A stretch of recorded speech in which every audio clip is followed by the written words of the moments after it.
नितीन आंधळे आपल्यासोबत जोडले जात आहेत। नितीन, मोठा निर्णय समोर आला एमपीएससी मधील जे ऑप्टिंग आउटचा जो ऑप्शन होता तो आता रद्दबातल झालाय। एक विद्यार्थी म्हणून या निर्णयाकडे कसा बघतोय? नक्कीच जो काही ऑप्टिंग आउट मध्ये होणारा जो गैरबाजार आहे तो मोठ्या प्रमाणावर होत आहे। म्हणजे तुम्ही जर पाहिलं तर डीसी डीवायएसपीचे जे पद आहेत त्याच्यामध्ये वेटिंग लिस्टच्या विद्यार्थ्यांकडून लाखो करोड रुपयाची उलाढाल म्हणजे किंवा घोटाळा त्याच्यामध्ये होताना दिसून येतो। तर आमची नक्कीच सरकारकडे असेल किंवा आयोगाकडे विनंती होती याआधी पण की ह्याच्या संदर्भात तुम्ही अशी एक पारदर्शक प्रक्रिया बनवणं गरजेचं आहे की येणाऱ्या काळात असे प्रकार घडणार नाहीत। नक्कीच नितीन, तुम्ही आमच्यासोबत असंच राहा।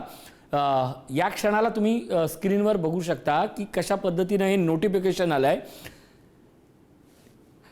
हे नोटिफिकेशन मध्ये स्पष्ट म्हटलंय की भरती प्रक्रियेतून बाहेर पडण्याचा ऑप्टिंग आउट हा संमती विकल्प घेण्याचा पर्याय रद्द करण्याबाबत आणि पसंती क्रमाबाबत अशा प्रकारचे प्रसिद्धी पत्रक आहे। याचा जावक नंबर अत्यंत महत्त्वाचा आहे। MSI 0122 प्र 10/2025-31 यानुसार हे प्रसिद्धी पत्रक समोर आलेलं आहे। आणि हे प्रसिद्धी पत्रक का महत्त्वाचं आहे तर आयोगानं भरती प्रक्रियेत सुधारणा करण्याच्या उद्देशानं ऑप्टिंग आउट ही संकल्पना लागू केली होती। आणि याच्यात होत असलेला जो घोळ होता तोच घोळ पुढारी न्यूजनं समोर आणला। हा घोळ नुसता होत नव्हता तर यात काय होतं, पैशाचा काळा बाजार झाला होता।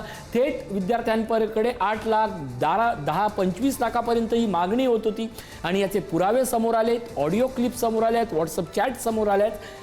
आता हे सगळे जे ऑप्टिंग आउटच्या निमित्तानं होत असलेले गैरकारभार हे थांबलेले आहेत। पुढारी न्यूजच्या बातमीचा हा मोठा इम्पॅक्ट आहे। मी पुन्हा एकदा नितीन आंधळे यांच्याकडे जातोय। नितीन, एमपीएससीच्या लाखो उमेदवारांसाठी खरं तर ही बातमी मोठी आहे। ही बातमी अतिशय सोप्या शब्दात तू कसं सांगाल की का ही बातमी मोठी आहे? नाही, नक्कीच जर ऑप्टिंग आउटचा पर्याय ते थांबवणार असतील तर त्याच्या बाबतीत चांगली गोष्ट आहे। परंतु जे विद्यार्थी किंवा जे उमेदवार असतील ते जर जॉईन होत नसतील तर त्या संदर्भात लगेच 2 दिवसामध्ये वेटिंग लिस्ट लावून जे त्यांच्या खालचे पात्र उमेदवार असतील त्यांना संधी देणं गरजेचं आहे। नाहीतर कधी कधी काय होतं नेहमी की समजा एखाद्या उमेदवारानं जॉईन केलं नाही तर ती जागा पुढच्या वर्षी ट्रान्सफर नाही झाली पाहिजे आणि वेटिंग लिस्ट ही लवकरात लवकर लावली जाऊन त्याच्यामध्ये त्या विद्यार्थ्यांना सामावून घेणं गरजेचं आहे। नक्कीच, म्हणजे एकीकडे परीक्षा निकाल त्याच्यापेक्षाही मोठा जो गोंधळ असतो वेटिंग लिस्टचा त्याच्यातनंही मार्ग काढलं तरच या सगळ्याला पूर्णविराम मिळेल।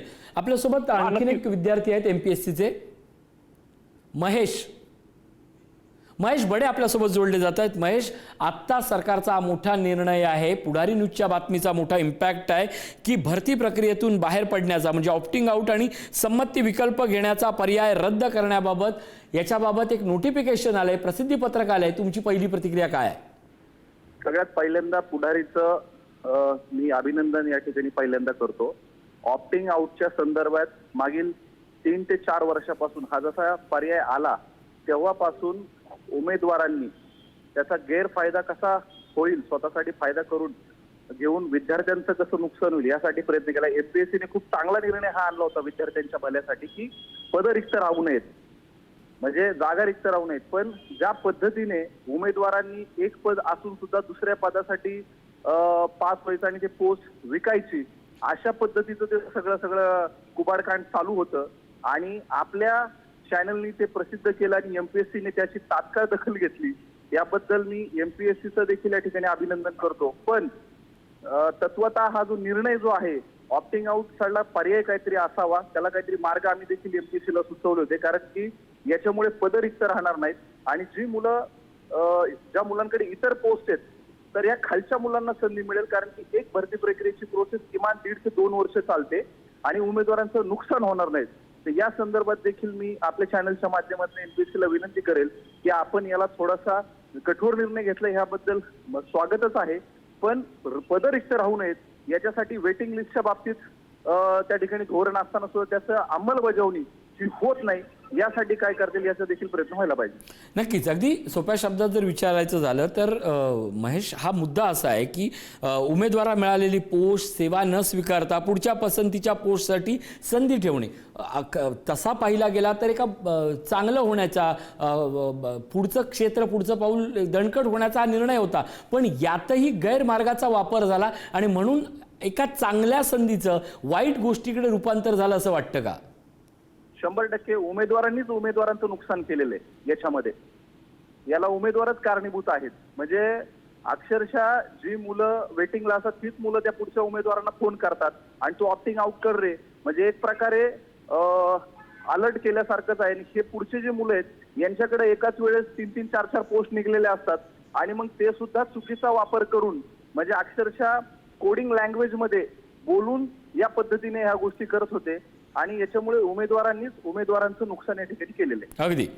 आपण बोलूया, आपल्यासोबत आझम शेख आहेत, MPSCचे विद्यार्थी आणि अभ्यासक. मोठी बातमी येते MPSCच्या लाखो उमेदवारांसाठी. मोठी बातमी म्हणजे ऑप्टिंग आउटचा पर्याय आता रद्द करण्याचा निर्णय घेण्यात आला आहे. आपली पहिली प्रतिक्रिया काय? पुढारी न्यूजने या बातमीवर फार मोठा हा मुद्दा चर्चेत आणला होता आणि त्याच्यावर अखेर ही ऑप्टिंग आउटची प्रक्रिया रद्द झाली आहे. आझम. हो सर, माननीय आयोगाचे आणि पुढारी न्यूज चॅनलचे याबाबत मी धन्यवाद मानतो. कारण की स्पर्धा परीक्षा क्षेत्रामध्ये ऑप्टिंग आउटसाठी सेवेमध्ये जाण्यापूर्वी जो पैशांचा काळा बाजार होत होता तो आता या आयोगाच्या निर्णयामुळे आजपासून थांबणार आहे. आयोगाने हा निर्णय घेऊन गोरगरीब विद्यार्थ्यांना एक प्रकारे दिलासा दिलेला आहे. त्यांना प्रत्येक वेळी ऑप्टिंग आउटसाठी विविध उमेदवारांकडे जाऊन एक प्रकारे भीक मागल्यासारखं काम होतं त्यांचं. अभ्यास करूनही त्यांच्या वाट्याला अपयश येत होतं किंवा त्यांच्याकडे पैशाची मागणी करण्यात होती. ते फार अत्यंत चुकीचं होतं. पुढारीने या बातमीला जोर लावून धरल्यामुळे आणि आयोगाने हा निर्णय घेतल्यामुळे मी दोघांचेही खूप खूप आभार मानतो. नक्कीच आपण बोलूया. आपल्यासोबत स्टडी सर्कलचे आनंद पाटील सर जोडले जात आहेत. सर, लाखो उमेदवारांची जी मागणी होती त्याच्यावर पुढारीनं अगदी व्हॉट्सअप चॅट्स, ऑडिओ कॉल असतील, पैशाची मागणी असतील आणि या सगळ्या नेक्ससचा भंडाफोड केला होता. आणि आत्ता हा मुद्दा समोर आल्यानंतर MPSCच्या लाखो उमेदवारांसाठी मोठी बातमी आहे की ऑप्टिंग आउट प्रक्रिया रद्द झाली आहे. या सगळ्या परीक्षांकडे आपण एक अभ्यासपूर्वक म्हणून पाहता हा निर्णय किती महत्त्वाचा आहे या क्षणाला, काय सांगाल?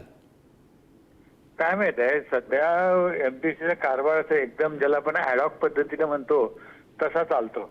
म्हणजे जो कोणी अध्यक्ष म्हणून किंवा सदस्य म्हणून येतो त्याला जसं वाटतं तसा तो वागत असतो. तर तिथं SOP ठरली पाहिजे आणि SOP साठी त्यांनी UPSC ज्या पद्धतीने करतं तसं करायला पाहिजे ना. अगदी तसं काही करत नाहीत आणि पाहिजे तसं. आणि त्यामुळे तुम्ही लोकांनी ज्या पद्धतीने हा मुद्दा लावून धरला तर त्याच्यामुळे जी जागरूकता निर्माण झालेली आहे विशेषतः उमेदवारच नव्हे तर समाजामध्ये, that is one of the good thing. आणि याच्यातच मग हे I will call this as a शुद्धीकरण होते, हे चांगलंच आहे. आणि कसं आहे की UPSCचा निकाल लागल्यानंतर ज्या पद्धतीनं कॅडर वाटप केलं जातं तसंच इथं सुद्धा करायला पाहिजे आपण. नक्कीच. धन्यवाद सर या सगळ्या आपल्या प्रतिक्रियेबद्दल. मी पुन्हा एकदा आमचे प्रतिनिधी किरण टाजणे यांच्याकडे जातो. किरण, अगदी सोप्या भाषेत जर हा संपूर्ण निर्णय जर समजावून सांगायचा झाला तर पहिल्यांदा जो ऑप्टिंग आउट होता तो रद्द झाला. आता आयोगानं हा पर्याय रद्द केला आहे. म्हणजे काय तर एकदा पोस्ट मिळाली किंवा उमेदवारांनी ती स्वीकारली किंवा निवड झाली तर मला आता पुढची चांगली पोस्ट हवी आहे असं म्हणता येणार नाही आहे. कन्सेंट ऑप्शन देखील पूर्वी बंद करण्यात आला आहे. म्हणजे पूर्वी काही वेळा उमेदवाराला ही पोस्ट स्वीकारणार का असा पर्याय होता. त्याला कन्सेंट ऑप्शन असं म्हटलं जात होतं. आता हा पर्याय नाही आहे. तर आता नवीन नियम काय आलाय तर उमेदवारानं अर्जात दिलेल्या पसंतीनुसार जी पोस्ट मिळेल ती अंतिम मानली जाईल. त्यामुळे फॉर्म भरताना प्रेफरन्स अत्यंत काळजीपूर्वक भरावा लागणार आहे. याचा परिणाम काय होणार आहे तर तुमचे प्रेफरन्स म्हणजे STI, PSI, ASO अशा पद्धतीचे प्रेफरन्स तुम्हाला सेट करावे लागणार आहेत. ही जी सगळी प्रक्रिया होती ती ज्यावेळी आपण समजावून सांगतो त्याच्यातला जो भ्रष्ट कारभार काय होता तो पुढारीनं नेमका कसा दाखवला याबद्दल काय सांगशील किरण? ज्या पद्धतीनं महाराष्ट्र लोकसेवा आयोगाकडनं भरती प्रक्रिया राबवली जाते त्या सगळ्या पार्श्वभूमीवर वेगवेगळ्या ठिकाणी वेगवेगळ्या क्लुप्त्या लढून पैसे कमावण्यासाठीचे वाटेल ते प्रयत्न करण्याचा प्रयत्न वेळोवेळी या सगळ्या निमित्तानं अनेक उमेदवारांकडनं केला गेलेला आहे. म्हणजे उमेदवार शासन सेवेत नाही किंवा शासन सेवेत आहे, अशा सर्वांनीच याचा सगळ्या पार्श्वभूमीवर या ऑप्टिंग आउटच्या प्रक्रियेच्या दरम्यान पैसे कमवलेले होते. त्या सगळ्या दरम्यान अनेकदा त्याबाबतच्या तक्रारी देखील होत्या, मात्र ठोस पुरावे नव्हते आणि त्यामुळे एकूणच ही सगळी जी कारवाई या सगळ्या निमित्तानं होणं अपेक्षित होतं ती होत नव्हती. पुढारी न्यूजनं मात्र यामध्ये काय केलं तर ज्या वेळेला वर्ग क 2024 ही जी भरती प्रक्रिया होती, या भरती प्रक्रियेमध्ये ऑप्टिंग आउटच्या शेवटच्या दिवशी अवघे काही तास शिल्लक असताना एक ऑडिओ क्लिप आणि त्यासोबतच काही व्हॉट्सअप चॅट या सगळ्या निमित्तानं दाखवले. कशा पद्धतीनं ऑप्टिंग आउटच्या नावाखाली काळा बाजार होतोय हे दाखवलं आणि विशेष म्हणजे या सगळ्या दरम्यान जो तक्रारदार होता त्याची गोपनीयता देखील आपण पाळली होती आणि विशेष म्हणजे ज्यानं हे पैसे मागितले त्याचं नाव उघडपणे घेतलं, त्याचं ठिकाण सांगितलं, तो ज्या ठिकाणी काम करतोय ते सुद्धा सांगितलं आणि या सगळ्या प्रकरणाची थेट महाराष्ट्र लोकसेवा आयोगाचे अध्यक्ष यांनी ती संपूर्ण बातमी बघितली, त्या बातमीचा व्हिडिओ बघितला आणि थेटपणे आपल्या या सगळ्या निमित्तानं काय होतंय हे जाणून घेण्याचा प्रयत्न त्यांनी फोनद्वारे आपल्याशी केला. या संपूर्ण प्रक्रियेबाबतची माहिती त्यांना आपण सांगितली आणि त्यांनी सुद्धा या संपूर्ण विद्यार्थ्यांच्या स्वप्नांशी कुठल्याही पद्धतीचा खेळ होणार नाही अशा स्वरूपाचं आश्वासन दिलं होतं आणि तातडीनं या सगळ्या संबंधित चौकशी करून योग्य ती कारवाई केली जाईल अशा स्वरूपाचं त्यांचं कालच्या दिवसाचं भाष्य होतं. आणि या संपूर्ण प्रतिक्रियेनंतर किंवा त्यांचा आणि आपला झालेल्या संवादाच्या नंतर 24 तासाच्या आत त्यांनी प्रसिद्धी पत्रक काढलं आणि ऑप्टिंग आउट ही प्रक्रिया किरण, अगदी थोडक्यात एकच महत्वाचा प्रश्न, शेवटचा प्रश्न आहे की या सगळ्याच्या निमित्तानं वेटिंग लिस्ट नावाचा काळा बाजार आता संपलाय, तो मोठा स्कॅम होता, तो आता संपलाय, हे याबद्दल काय सांगशील अगदी थोडक्यात? यामध्ये ऑप्टिंग आउट ही प्रक्रिया या निमित्तानं रद्द झालेली आहे, त्यामुळे पसंती क्रमाच्या माध्यमातून थेटपणे नोकरी मिळवण्याचा प्रयत्न होईल. यामध्ये काळा बाजार होण्याचे 99% शक्यता कमी आहे, त्यामुळे थेटपणे विद्यार्थी ऑप्टिंग आउट आता प्रक्रिया रद्द झाल्यामुळे आपल्याला जे ठिकाण पाहिजे आहे, जे पद पाहिजे आहे त्या समोरची पसंती क्रम देतील आणि विशेष म्हणजे ही पसंती क्रम देत असताना सेम परीक्षा असेल तर ते ग्राह्य धरलं जाणार नाही. ज्यामुळे वर्ग क ची भरती प्रक्रिया असेल तर ड च्या संदर्भामध्ये त्याला थोडक्यात जास्तीत जास्त नोकर भरती प्रक्रिया ही लवकर होईल, ज्यामुळे जे ताण आहे व्यवस्थेवरचा तो ताण कमी होईल आणि अर्थातच भ्रष्टाचारही कमी होईल. तुझाच धन्यवाद किरण या सगळ्या माहितीबद्दल. दरम्यान ज्या विद्यार्थ्यांकडनं 8 लाखाची मागणी करण्यात आली होती त्या संवादाची ऑडिओ क्लिप ही पुढारी न्यूजनं समोर आणली आणि मग यातनं मोठी खळबळ माजली. ती ऑडिओ क्लिप पुन्हा एकदा. 8 पर्यंत होईल का? 8 मजलं म्हणजे किती सर?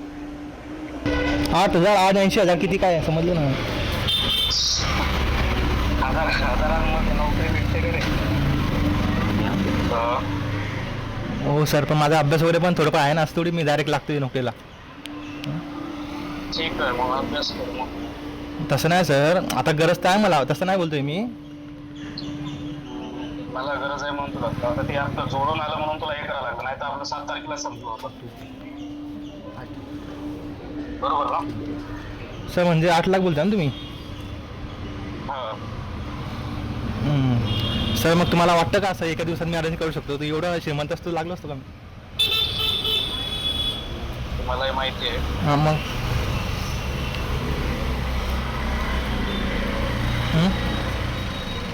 मला गरज आहे रे जरा सध्या.